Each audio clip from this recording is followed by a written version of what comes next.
সবাইকে অনেক অনেক ভালোবাসা দিয়ে আর একটা নতুন ভিডিও শুরু করছি। তো মেয়ে আজকে বলল যে তুমি পাস্তা বানাও, কিন্তু ডিম চিকেন এগুলো কিন্তু কিছু দেবে না। আর ও কিন্তু পেঁয়াজটাও একদমই ভালোবাসে না।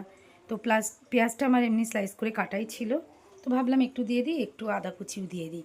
তো পাস্তাটা আমি সিদ্ধ করে রেখেছি, আর অল্প একটু তেলের মধ্যে পেঁয়াজ দিলাম, একটু আদা কুচি দিলাম, জাস্ট একটু সটে করে নিলাম। দেওয়ার পরে পাস্তাটা যে সিদ্ধ করে রেখেছিলাম সেটা দিলাম। নর্মালি জল দিয়ে সিদ্ধ করেছিলাম, ওই জন্য লবণ দিলাম।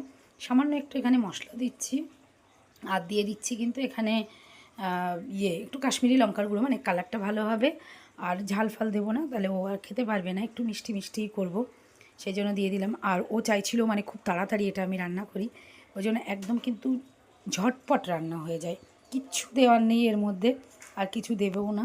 ও এইভাবেও মাঝে মাঝে খেতে ভালোবাসে, তাই জন্য করে দিলাম। আর ও নিজেই একটু সস দিয়ে দিচ্ছে, টমেটো সস, বললো টমেটো সসটা কিন্তু আমি দেবো, ভিডিওটা আমার রাখবে। আমি ঠিক আছে, তো একটু টমেটো সস দিয়ে দিচ্ছে, আর সয়া সসটা দিলাম না, তাহলে ফ্লেভারটা আলাদা হয়ে যাবে।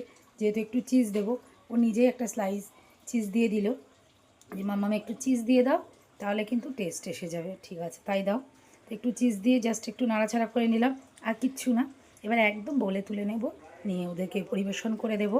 আর ওরা এইভাবে খেতে ভালোবাসে, মানে দুই ভাই বোনকে এইভাবে দিলে ভীষণ পছন্দ করে। আর তাছাড়াও পাপাকেও বলি যে তুমিও একটু খেয়ে নাও, আমি যদিও একদমই পছন্দ করি না। তো ওপর থেকে একটু ধনেপাতা, একটু টমেটো কুচি, মানে এগুলো দিয়ে করব ভেবেছিলাম, ডিম ফিম দিয়ে। তো যখন খাচ্ছে না তখন লাস্টে অল্প একটু গার্নিশ করে দিলাম। সবার কেমন লাগলো জানিও। সবাই ভালো থেকো, সুস্থ থেকো, আর অবশ্যই আমার পাশে থেকো। সবাই ফলো করে দিও আমাকে, ভালো লাগলে লাইক কমেন্ট শেয়ার করে দিও। আবারও নতুন ভিডিও নিয়ে সামনে আসব। সবাই ভালো থেকো, এই পর্যন্ত।